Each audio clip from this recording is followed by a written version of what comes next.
लिए आपके अंदर एक जो क्वालिटी है वो होनी चाहिए, वो है सेल्स करने की, प्रोडक्ट को सेल्स करने की क्वालिटी।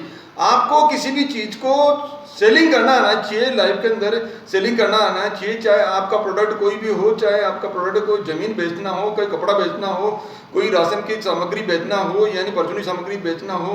तो हम क्या कर रहे हैं, जो टीचर हैं वो क्या कर रहे हैं, अपनी जो है अपने थॉट को बेच रहे हैं, इंजीनियर्स अपनी स्किल को बेच रहे हैं, जो डॉक्टर हैं डॉक्टर भी अपनी नॉलेज और स्किल को बेच रहे हैं। तो ये बेचने की जो स्किल है वो यदि किसी व्यक्ति के अंदर जितनी ज़्यादा होगी, वो अपना चाहे कोई सा भी फील्ड हो, चाहे उसका टेक्निकल फील्ड हो, चाहे इंजीनियरिंग फील्ड हो, नॉन इंजीनियरिंग फील्ड हो, या एकेडमिक फील्ड हो, या कोई बिजनेस हो, चाहे आप सर्विस हो, यदि आपके अंदर सेल करने की जो है ताकत ज़्यादा है तो आप जो है ज़िंदगी के अंदर ज़्यादा आगे बढ़ पाओगे। आज हम इस टॉपिक को और आगे लेते हुए ऐसे 5 जो फैक्टर्स हैं वो उस पर विचार करेंगे जो आपके सेल्स बढ़ाने के अंदर बहुत इंपॉर्टेंट है। पहला फैक्टर है डिसीजन मेकर जो भी हैं उनको एक साथ रखिए, एक साथ रखिए। अब आपके प्रॉपर्टी डीलर है, आपने प्रॉपर्टी डीलिंग करने के लिए बातचीत हुई, किसी प्लॉट बेचने के लिए आपका बातचीत हुआ, और बातचीत होने के बाद में फिर निष्कर्ष ये निकला कि जो सामने वाला बोल रहा कि मैं मेरे पार्टनर से बात करूंगा, पार्टनर से बात करूंगा। अब ये यहाँ पे बात अधूरी रहेगी, इसलिए आपको ये देखना कि उस जो आप प्रोडक्ट बेच रहे हो, चाहे आपका रियल एस्टेट है या और कोई प्रोडक्ट है, चाहे आपकी पॉलिसी है या कोई भी नेटवर्क मार्केटिंग है, जो भी आपका जो प्रोडक्ट है आप उसको सेल कर रहे हो, उसके डिसीजन लेने वाले कौन व्यक्ति हैं, चाहे उनके फादर मदर हैं और या पुत्र पुत्री है, या बॉस है, या पार्टनर है, जो भी उससे रिलेटेड है, जो डिसीजन लेने के लिए जो जिनके पास जो दायित्व है या जिनके पास में अधिकार है, वो कौन है, उनको आप एक साथ बिठाइए। क्यों? क्योंकि एक बार जब मीटिंग में जो डिसीजन हो जाता है एक साथ, तो वो ही फाइनल हो पाता है। जब आप बार बार मीटिंग करोगे तो उसके अंदर डिसीजन जो है वो प्रोडक्ट सेल होने की संभावना उसके अंदर कम हो जाती है। इसलिए पहले ही अटेम्प्ट के अंदर आप कोशिश कीजिए कि उसके डिसीजन लेने वाले या उसको खरीदने में जो भी जो जिनके पास अधिकार है उन सबको एक साथ आप बुलाकर उनके साथ में मीटिंग कीजिए। दूसरा जो पॉइंट है 3 प्राइस ऑप्शन।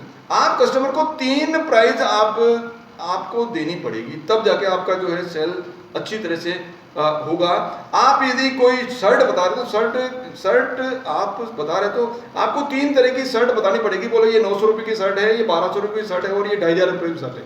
तो ये 3 आपने लो मीडियम और हाई रेंज आपने बताई है। कस्टमर जनरली जो है मीडियम रेंज को पसंद करता है, और मीडियम रेंज को जब उसके सामने जब उसके पास में ऑप्शन दिया तो चुनाव की, अब उसके पास में क्या है, चुनाव के लिए उसके पास में अवसर है।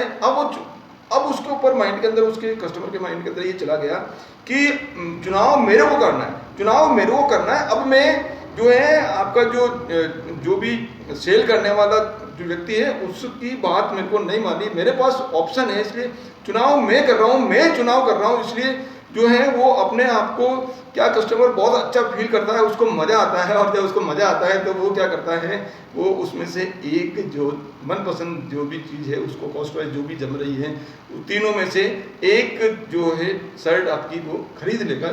इस तरह से 3 प्राइजेस ऑप्शन जब आप रखोगे तो उस जो प्रोडक्ट की जो है सेल होने की संभावनाएं काफ़ी हद तक बढ़ जाती है। तीसरा जो पॉइंट है वो सुपर कॉन्फिडेंट। आपको अपना प्रोडक्ट के बारे में, चाहे आपका प्रोडक्ट कैसा ही, चाहे आपका प्रोडक्ट नया है लेकिन आपको अपने प्रोडक्ट के ऊपर फुल कॉन्फिडेंस होना चाहिए। आपके प्रोडक्ट के ऊपर फुल कॉन्फिडेंस होना चाहिए। सामने वाले कस्टमर को आपको बताना है कि मेरा जो प्रोडक्ट है वो बिल्कुल 200%, 1000% बिल्कुल सही है। I am best and my product also best. मेरा जो प्रोडक्ट है उस पर मेरे को पूरा भरोसा है, और वास्तव में आपको होना ही चाहिए। आपको प्रोडक्ट इतना भरोसा आपको होना चाहिए कि आप अपने कस्टमर को बोले कि ये जो प्रोडक्ट है मैं यूज कर रहा हूँ, ये प्रोडक्ट मैं यूज कर रहा हूँ। आप किसी को यदि आप ये बोलते हैं कि 4 बजे उठना चाहिए, मेडिटेशन करना चाहिए, अफर्मेशन करना चाहिए, और आपको विजुअलाइजेशन करना चाहिए। तो आपको पहले आपको आपके अंदर कॉन्फिडेंस डेवलप करना पड़ेगा कि मैं ये सब कर रहा हूँ इसलिए मैं आपको बोल रहा हूँ, इसलिए आपको बोल रहा हूँ। तो आपको क्या करना पड़ेगा, अपने प्रोडक्ट के ऊपर जो है बिल्कुल फुली कॉन्फिडेंस होना चाहिए। कस्टमर कोई भी क्वेश्चन पूछे आप उसको बताने के लिए जो है काबिल होने चाहिए। आप उसको, आपके अंदर कॉन्फिडेंस इतना होना चाहिए कि किसी भी क्वेश्चन के लिए आप उसको, कस्टमर को आप संतुष्ट कर पाए। तीसरा जो बड़ा फैक्टर है वो है बेचने पे फोकस नहीं करें, रिलेशन पे फोकस करें। रिलेशन पे फोकस करें। यदि आपने किसी कोई भी कस्टमर आया और उसने अपनी रेट ज़्यादा बता के और उससे इतना ज़्यादा अच्छा व्यवहार आप नहीं कर रहे हो और आपको लग रहा है कि बार बार प्रेशर करके जैसे तैसे आपने उस प्रोडक्ट को बेच दिया, लेकिन बेचने के बाद में यदि उसको लगा कि ये प्रोडक्ट अच्छा नहीं है, ज़्यादा कॉस्ट हो गई है, या आपने उसको मिसगाइड करके यदि बेच गया, तो वो कस्टमर आपकी दुकान पर वापस नहीं आएगा। आपको आपके कस्टमर के बेचने के ऊपर फोकस नहीं करना, उसके रिलेशन बनाने के ऊपर फोकस करना है। रिलेशन कब बनेंगे, जब आपको ट्रांसपेरेंसी रखोगे, जब आप उसको ट्रांसपेरेंसी रखोगे, अपना जो बिजनेस है उसके अंदर ट्रांसपेरेंट रखोगे, सबके लिए समानता आप रखोगे, और आप रेट फिक्स आपने लगा करके रेट फिक्स आपने रखोगे, चाहे कस्टमर वापस चले जाए, लेकिन आपने यदि रेट आपको कम नहीं करी तो वो कस्टमर वापस लौट के आपकी ही दुकान पर आएगा, क्योंकि उसको लग गया कि अब रेट जो है फिक्स है। ऑनेस्टली, ईमानदारी से आपको बताना है, और फेक प्रॉमिस आपको कतई नहीं करनी, कस्टमर से फेक प्रॉमिस आपको कतई नहीं करनी। चौथा जो पॉइंट है, सॉरी पांचवा पॉइंट है, बिलीव इन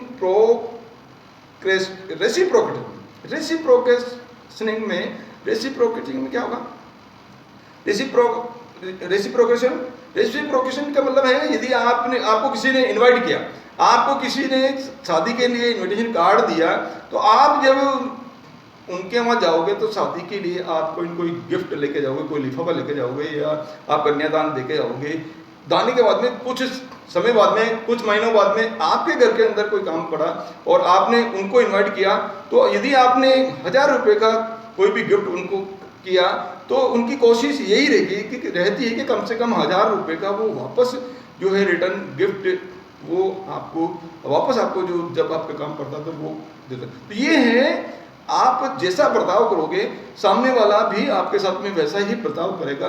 तो ये आपको संबंध बनाना है, और इसके लिए आपको क्या करना पड़ेगा, आपको कस्टमर की जो है के साथ में रिलेशन बना के, जब जैसे उसका कोई बर्थडे आया तो उस समय आपको उनको विश करना पड़ेगा, और कोई उनकी मैरिज एनिवर्सरी उसके ऊपर मैनेज करना पड़ेगा, और कोई छोटे मोटे काम है जैसे न्यू ईयर है, कार्ड आप भेजिए, विश कीजिए। आपको कस्टमर के साथ में क्या है, संबंध बनाए रखना पड़ेगा। ये जो 5 पॉइंट है, जो इम्पोर्टेंट पॉइंट है, वो आपकी सेल्स बढ़ाने के लिए बहुत ही इम्पोर्टेंट फैक्टर है। ये पांचों पे जो फैक्टर है वो आप अपने सेल्स, चाहे कोई सा भी प्रोडक्ट आपका है उसके अंदर आप उतारेंगे तो निश्चित रूप से आपकी जो सेल है, अभी आपकी जो सेल है, ये देखिए कस्टमर, आप ये मत सोचिए कि 100 कस्टमर आए, 100 के 100 आपकी दुकान में से आपको खरीदे गए। यदि आप पहले आपके 10 कस्टमर खरीद रहे हैं, तो ये वीडियो देखने के बाद में, या ये जो मैंने चीज़ें बताई है वो इम्प्लीमेंट करने के बाद में 10 की जगह अब 40 जो है कस्टमर आपके खरीदने लगेंगे। निश्चित रूप से ये वीडियो